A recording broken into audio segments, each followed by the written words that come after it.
Our next speaker is a member of Senedd, Julie James, who's also the Cabinet Secretary for Housing, Local Government and Planning. Julie James has been started off as an Assembly member in 2011 and has been part of the transition from National Assembly to Senedd and currently Cabinet Secretary. What people might not know about her is that she has a younger brother who is quite well known. In fact, when he's also known, he's a musician known as Aphex Twin. Did I say this right? I hope I said this right, Cabinet Secretary. Did I pronounce it right? Well, actually, one of my friends from Singapore randomly out of the blue messaged me on Insta and said, "Did you know that Aphex Twin has got a sibling who is a minister?" And I said, "Excuse me, do you mean he is the brother of the minister, and that I know her?" And I said, "And she's quite kick-ass. So I think she's the famous one, not him." Over to you, Cabinet Secretary. Thank you very much indeed, Shireen. That's really thrown me a bit there. Yes, he's quite a lot younger than me as well, so I definitely think I should get first billing.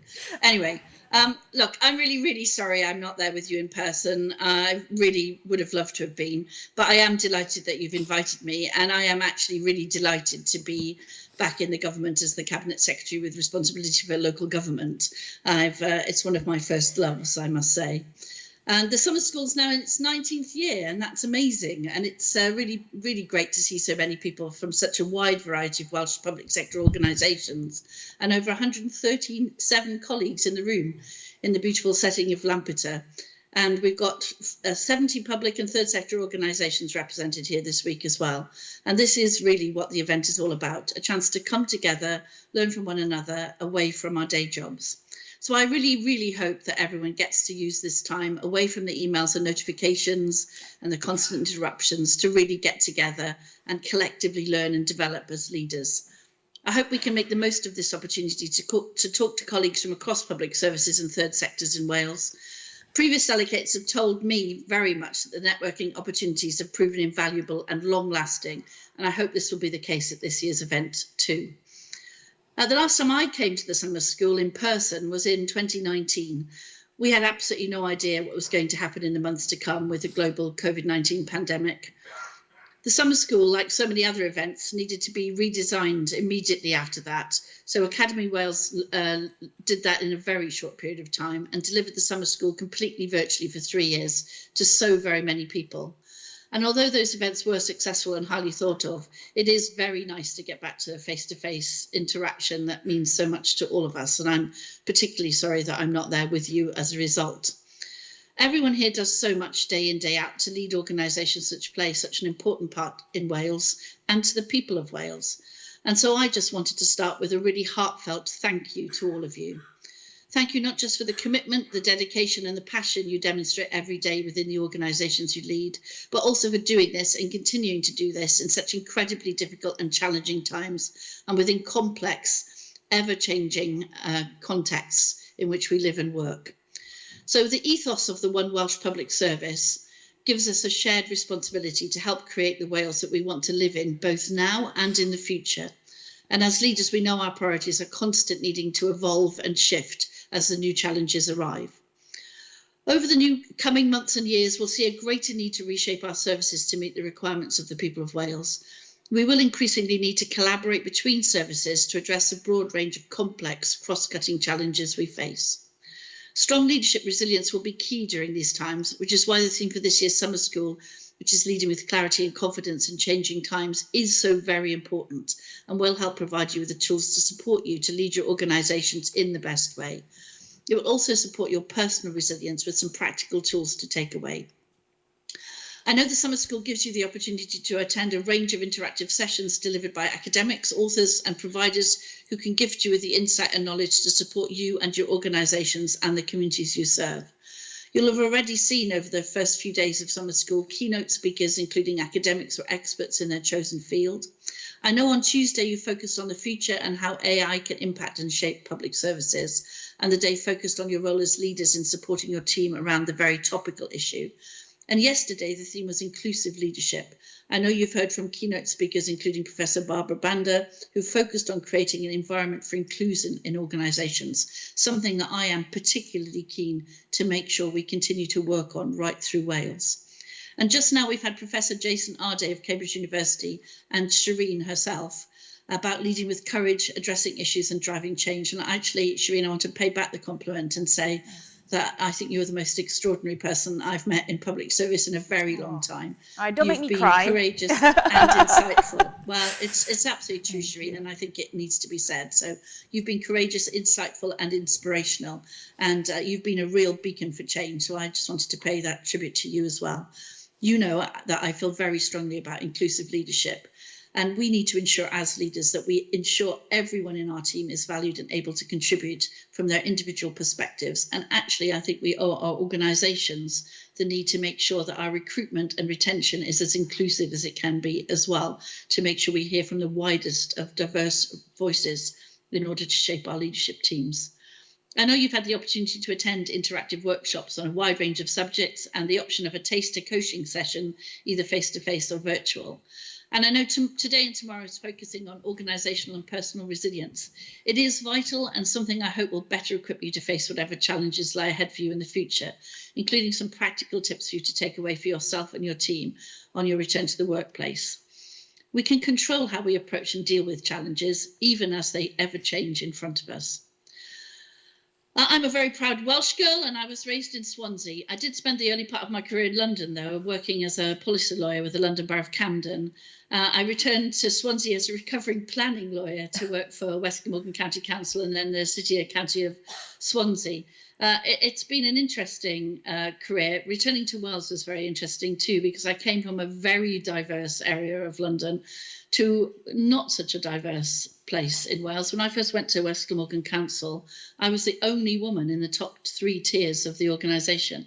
Oh. I'm very delighted to say that that's very different today, but not as different as we'd like it to be. We have very few women leaders in local government, and Shireen is one of the only people of colour in that leadership role. So we've got a lot of work to do still, despite the journey we've been on. The personal leadership journey and challenges that I've faced have made me the person I am today. And I think for each of you, that is true. But we're all passionate about our public services. We all came into public life to make a real difference. I want to ask you to take the time to reflect and recognise the individual contributions you make. They are very important and they make us what we are.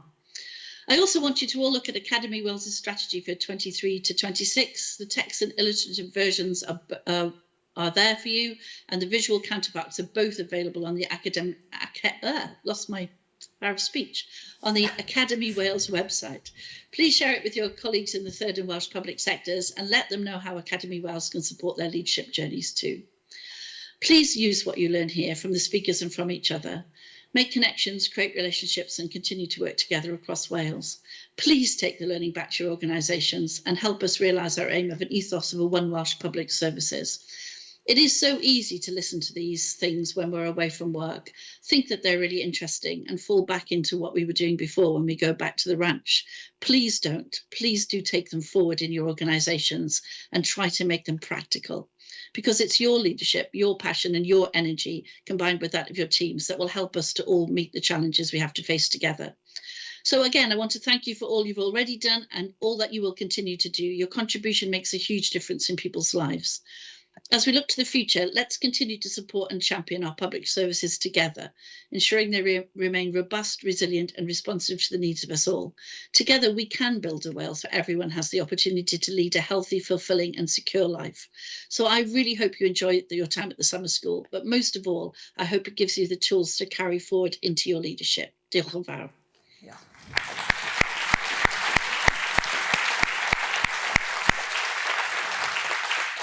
The Slido is now open for questions. If you'd like to ask the Cabinet Secretary questions from the floor, please put your hands up. I'll call on you and you'll need to just stand up and speak into the microphone so she can hear you. Whilst we're waiting for the questions to come in, Cabinet Secretary, could I start off with, could you share with us the top 3 priorities of the Welsh Government for those of us here in the room?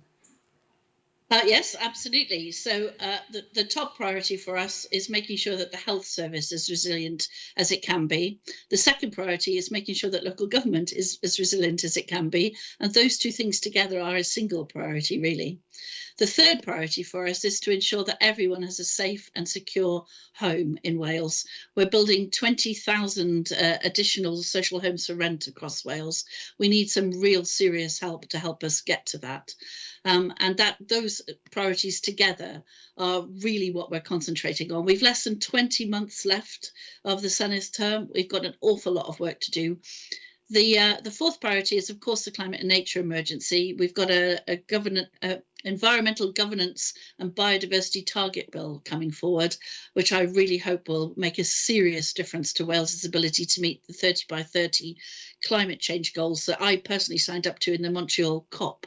And I think that's extremely important that we can manage to mainstream that into our daily working lives as we face very serious climate change, even here in Wales and certainly across the globe. And the fifth one is a much more general one, of course, which is about securing the future generations of Wales. So I think we cannot do any of those things without the help of everyone in the hall. Deal. We've got a first question on Slido. With the prospect of a new government in Westminster, do you hope that there'll be more joined up thinking on both ends of the M4? Yes, I feel like I should I make no excuse for this. I'm a Labour politician. I've got my fingers crossed. And I've got the swollen Achilles tendons to prove how much hills there are in Wales from walking the streets and knocking on doors. But yes, I really hope that we will have a government that shares the political philosophy of the Welsh government, because that makes a huge difference. Even if there was no more money at all, just a change of attitude would make such a difference. Not having to constantly battle to protect Wales's devolution settlement, being on the same page about the need for secure and safe homes for people, being on the need to make sure that our welfare system actually rescues people and it isn't punitive, being on the same page about ensuring that the health service is fit for purpose and actually stays free at the point of use. These things will make a huge difference to us. And actually, the biggest one of all is the pledge from the Shadow team for green energy. Being able to exploit Wales's natural resources in a way that benefits its people and does not damage its environment is one of the biggest sea changes we could have. And I really hope that we get to see that. We've got a bit of a challenging question here, which I have to declare an interest in because of what I'm going to be doing over the next few months. How do you respond to the criticisms that, we're cutting public services because of the lack of funding. However, we're creating more MSs. Oh, right. Well, that's fairly simple, really. Even if we didn't create more MSs, the amount of money it actually costs is negligible. The amount you see quoted all over the press look as if it's the same for that year. That's spread over a large number of years. It's amortized for those of you who understand the way that these finances work. But in truth, the real issue there is that we have 60 people trying to run Wales. We do not have enough people to properly scrutinise the legislation that we put in place. It is absolutely essential for the people of Wales that when we put legislation through, we put legislation which is safe and secure and properly scrutinised and will actually do what it's intended to do. We're a unicameral system. We don't have a House of Lords. We don't have a second chamber to look at it. Most of our Labour backbenchers are on 3 subject committees. It isn't possible for somebody to cover that many topics in that length of detail. This isn't about the number of Senedd members in that, who needs more politicians sort of way. This is about governing Wales in a way that means that we have laws that are fit for purpose and actually do what they're intended to do.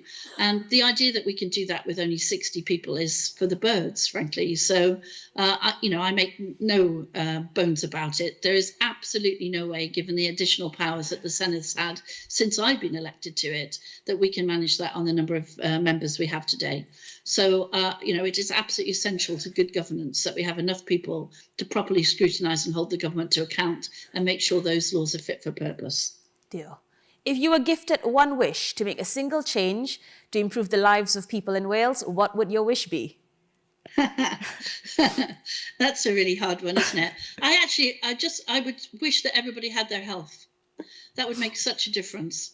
If we could get people to be well, then they would play a much better, they would have a much better ability to play a full part in life. If you face disability in your life, then you face hurdles that are just unnecessary. I truly believe in the social model of disability. We need to make sure that people have a level playing field so that they can contribute everything that they're able to contribute. So yes, if I could wave my magic wand, I would get everyone their health. Is there anyone who wants to ask a question in person, or shall I continue with Slido? Oh, there's lots on Slido, so there's a whole list here. What has helped you in terms of your resilience as a woman leader? Friends. You know that yourself, Shireen, actually, being able to have a chat with you over a cup of tea, being able to go, oh, what did you do when you faced this situation? Friends, absolutely. And I have to say, although don't tell him I said so, my absolutely sainted husband, who has just brought me a cup of tea. Oh, there we are. Can Wales move to a truly integrated health, social and education system? Yes, so I think we can. We need to do it together. We need to break down silos. Part of why you're all in this room today is to meet each other so that when you do encounter hurdles, you can pick the phone up and say, what on earth is going on here? How can we get past this barrier? I've seen some great projects around Wales. There was a Housing First project up in Ynys Môn I went to see a couple of weeks ago. And the people in that room told me that they didn't think it was possible when the project was pitched to them because they thought there would be too many hurdles. But actually, they've come together, the council, the Woolwich Third Sector Organisation, Health has come together as well. And they have managed to get one of the best Housing First projects I've seen in Wales. It has been hugely successful. I met a service user there who'd gone from a chaotic lifestyle that was killing him, and he said those were his own words, to somebody who was, playing a full part in society and was happy and settled. And that's a difference. That's the difference it can make. So I think if we put our minds to it, we can integrate those services in a way that makes sense to people. We can find the barriers, identify them and overcome them. And we can only do that if we do it together. Yeah. We've got a question here around the building of new social homes. How do you balance the need for building new social homes at scale and pace and meeting the ambitious climate change and nature emergency goals we've set ourselves? Yep, so we've agreed that all new social homes will be built to low carbon or passive house standards. There are 3 standards actually, and we didn't particularly choose one of them. And the point of that is that they're resilient. They will not require retrofitting. They will not have people in them who are living in fuel poverty, and they are properly insulated and efficient. They're also built in a way that's best for the planet. So they're minimising the carbon in the build as well. Many of them are modular homes built in factories, so that they're very, very little waste.